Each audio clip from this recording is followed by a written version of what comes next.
Drop it.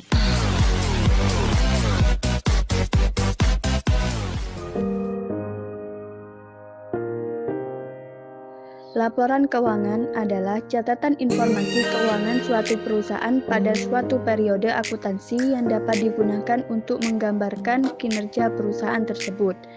Menurut SAK, laporan keuangan memiliki fungsi sebagai penyedia informasi yang berkaitan dengan posisi keuangan, kinerja, serta perubahan posisi keuangan sebuah perusahaan yang berguna untuk sejumlah besar penggunanya dalam proses pengambilan atau pembuatan keputusan terkait perusahaan.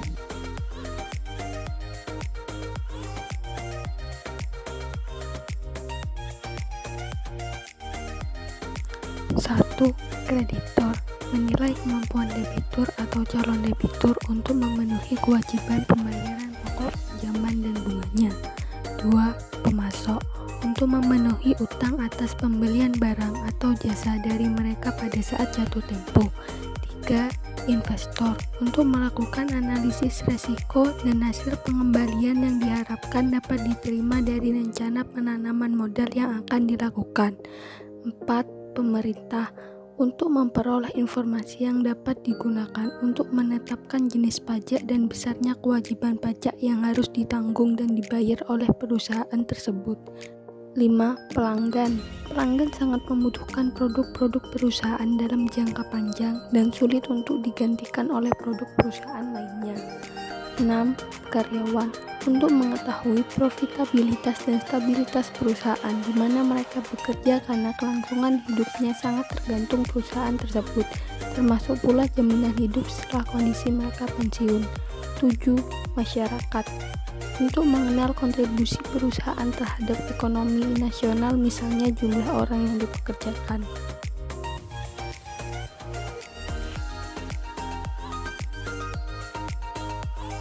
Menurut standar akuntansi keuangan yang berlaku di Indonesia, laporan keuangan perusahaan yang lengkap terdiri dari 5 jenis yang memiliki fungsi dan tujuan yang berbeda-beda.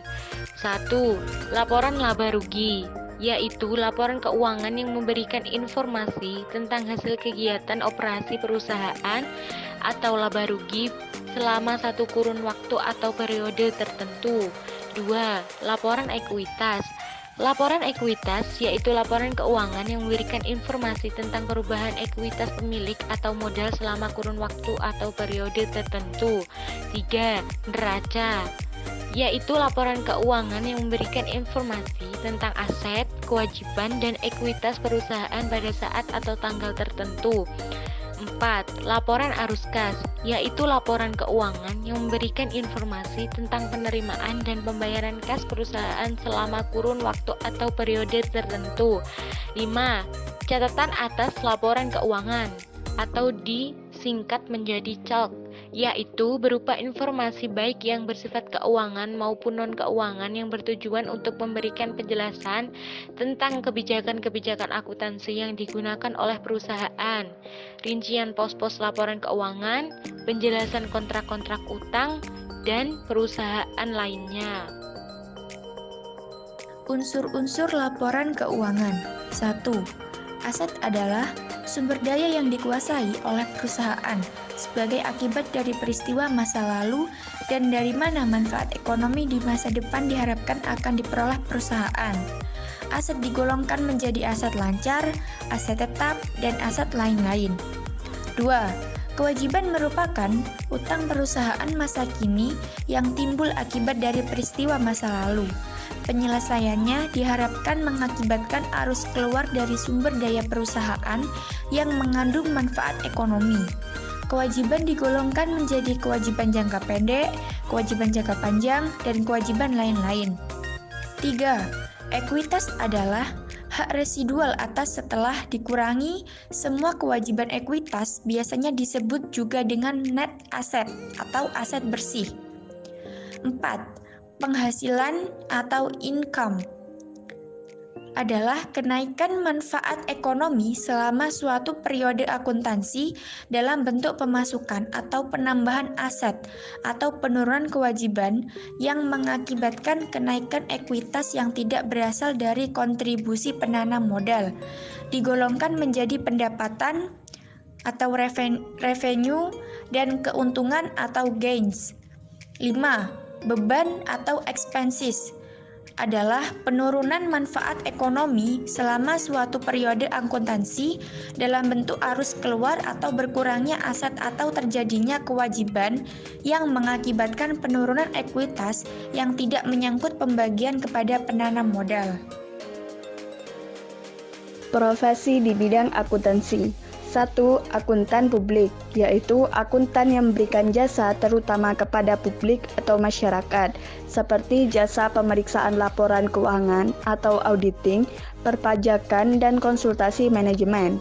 2. Akuntan manajemen atau akuntan internal adalah akuntan yang memberikan jasa untuk kepentingan manajemen perusahaan tertentu. 3. Akuntan pemerintah adalah akuntan yang memberikan jasa atau bekerja pada organisasi pemerintahan. 4. Konsultan manajemen adalah akuntan yang memberikan jasa konsultasi untuk manajemen, misalnya konsultasi mengenai perpajakan, konsultasi mengenai kelayakan rencana investasi, dan perancangan sistem informasi manajemen. Bidang-bidang akuntansi. 1. Akuntansi keuangan merupakan bidang akuntansi terutama yang berkaitan dengan pencatatan dan pelaporan keuangan perusahaan yang ditujukan terutama pada pihak-pihak eksternal perusahaan seperti investor, kreditor, lembaga masyarakat. 2. Akuntansi manajemen merupakan bidang akuntansi yang termasuk di dalamnya akuntansi keuangan dan data-data keuangan estimasi yang berguna bagi manajer untuk menjalankan operasi perusahaan sehari-hari dan merencanakan masa depan operasi perusahaan. 3. Akuntansi biaya merupakan bagian dari akuntansi manajemen yang berhubungan dengan pencatatan dan pelaporan biaya-biaya perusahaan, bermanfaat untuk merencanakan dan mengendalikan biaya-biaya perusahaan. 4. Perpajakan merupakan bidang akuntansi yang berhubungan dengan perencanaan penghitungan, pencatatan, dan pelaporan pajak-pajak yang menjadi kewajiban perusahaan untuk dibayarkan kepada pemerintah berdasarkan undang-undang perpajakan yang berlaku. 5. Pemeriksaan laporan keuangan atau auditing merupakan bidang akuntansi yang berhubungan dengan pemeriksaan kewajaran pencatatan dan pelaporan keuangan yang disusun dan dipublikasikan oleh manajemen perusahaan. 6. Penganggaran merupakan bidang akuntansi yang berhubungan dengan penyusunan rencana secara terinci untuk mencapai sasaran yang ditetapkan perusahaan seperti penjualan, biaya, aset, dan laba. 7. Perancangan sistem informasi merupakan bidang akuntansi yang meliputi kegiatan identifikasi kebutuhan informasi untuk kepentingan internal maupun eksternal yang akan membantu manajemen untuk mengawasi dan mengendalikan jalannya operasi perusahaan. 8. Pemeriksaan internal merupakan bidang akuntansi yang berhubungan dengan kegiatan pemeriksaan efisiensi dan efektivitas operasi perusahaan dan untuk menjamin bahwa para karyawan dan bagian-bagian dari perusahaan telah melaksanakan prosedur dan rencana yang ditetapkan manajemen. 9. Akuntansi pemerintahan atau sektor publik merupakan bidang akuntansi yang berhubungan dengan pencatatan dan pelaporan keuangan pada organisasi pemerintahan atau organisasi yang memberikan jasa publik. 10. Konsultasi manajemen merupakan jasa yang dapat diberikan oleh akuntan selain yang berhubungan dengan akuntansi seperti studi kelayakan, susunan organisasi, analisis data ekonomi, dan lain-lain.